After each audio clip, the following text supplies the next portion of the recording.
Hello, welcome. It's John from Highgate Junction. Today I'm sitting in my garden. It's a beautiful bank holiday Monday, and the reason I'm sitting in my garden is because I'm now going to embark on this little project to do in the summer months outside.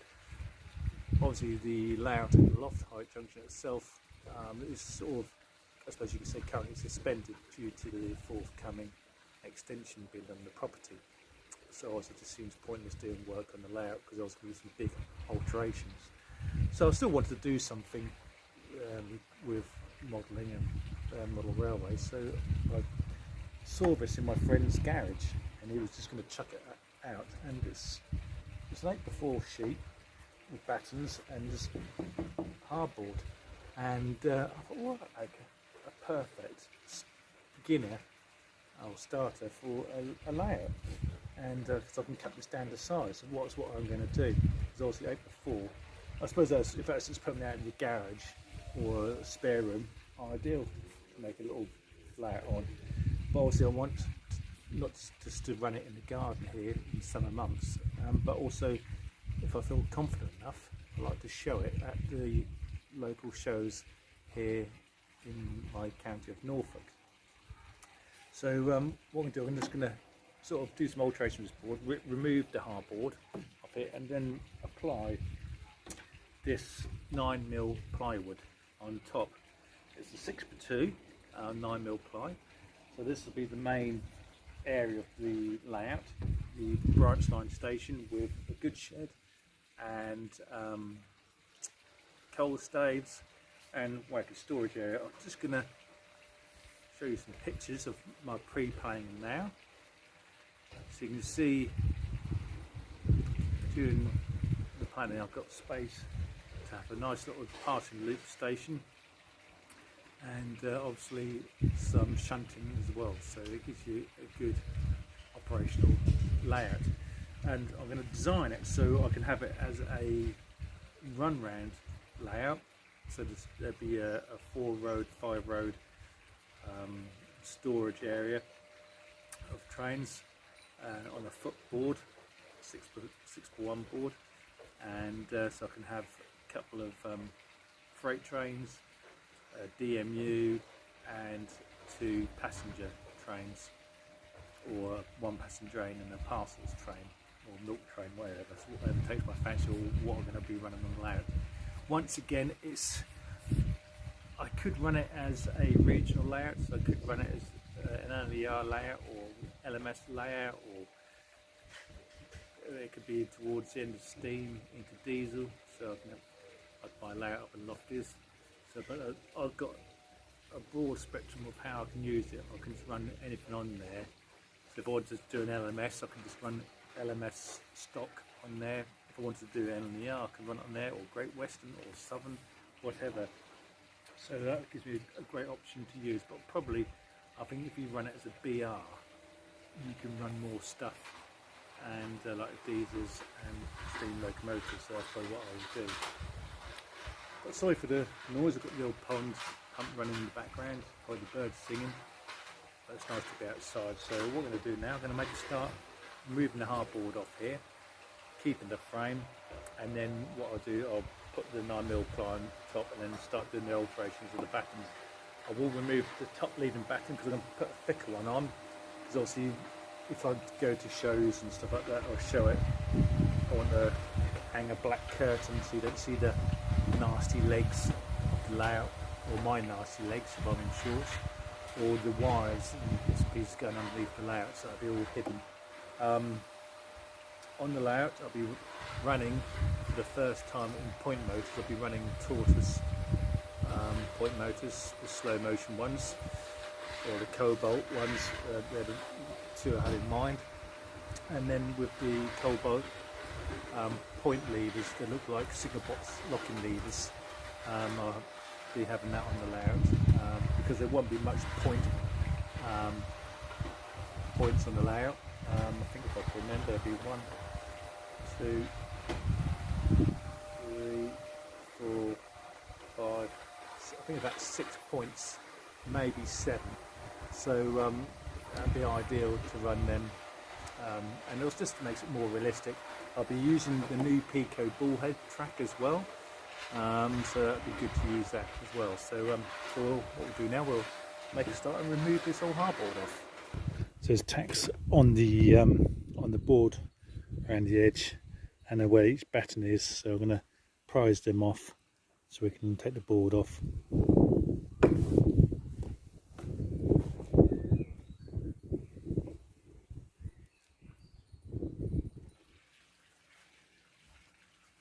Well, I've removed the hardboard off now, so to expose the battens.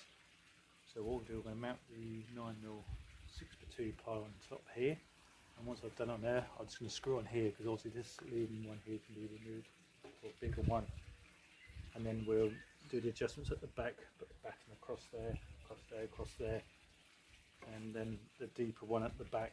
So we'll lay this down and put the plywood on.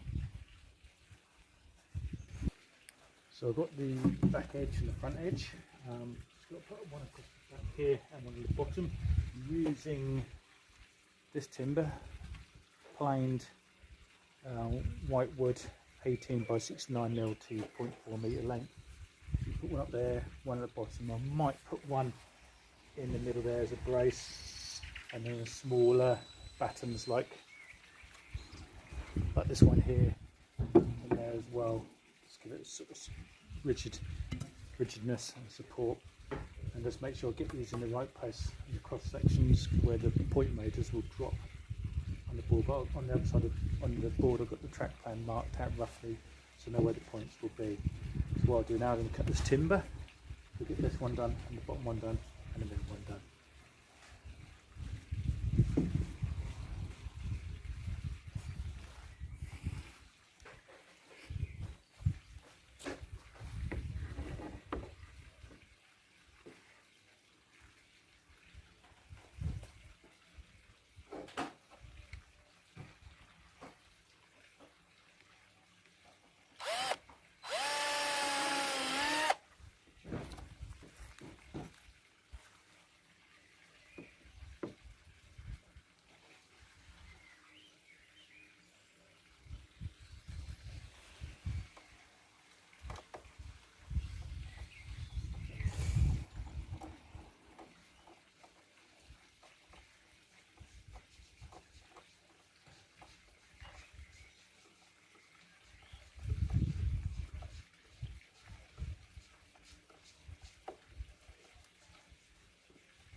support ones in there, middle one, and the two bottoms in there. So that's all done. And what I'll do, I might put some smaller ones in here, but I can add them when I get the track down because I know where the points are. And there is the top bit of the board. Now, you won't be able to see, but I have drew the track plan. So you've got the passing loop, platform will be running here, you've got a good shed will be here, and you've got the track into the platform there. Yeah, the track will come down here, then back up to the head shunt. There's some wagon storage there. The back scene here of Cox's buildings, village pub down there, and shop, and track will be off that way, and then one will come round that way. So all I can do, I can have either 4-foot sections either end for storage, or I'm going to have another option of 6-foot boards that way, and a 6x1 running behind me, where that be the storage yard here. It depends where I show the layout and the space. So if I was showing this in the shop, the local model shop, then I might have to use this board with a storage at one end and storage at that end, 4-foot board either end to run stuff into, then back up the other way. But it's taking shape. So next thing will be stage we're doing is find the track and put the track down on here, so we can get this board at least working, operational, and then obviously we can have, get all the wires fed in and things like that, and really drill the holes ready for the point motors. Like I said, I'll be running either cobalt point motors, or I'll be running tortoise, so I haven't decided yet. So one of them two on the layout. And like I said, that'd be Pico streamline ball head track I'll be using. Some of the points you cannot get in ball head yet, so I'll start to use normal streamline 75 on them. But at least that'll make it a bit more to scale, a bit more realistic. And this will be Electrofrog points on this layout as well. When my one up in the loft is Insulfrog, so it's all going to be a new ball game for me, this layout. And so we'll see how it goes. So this is the end of part 1, and look forward to seeing you in part 2.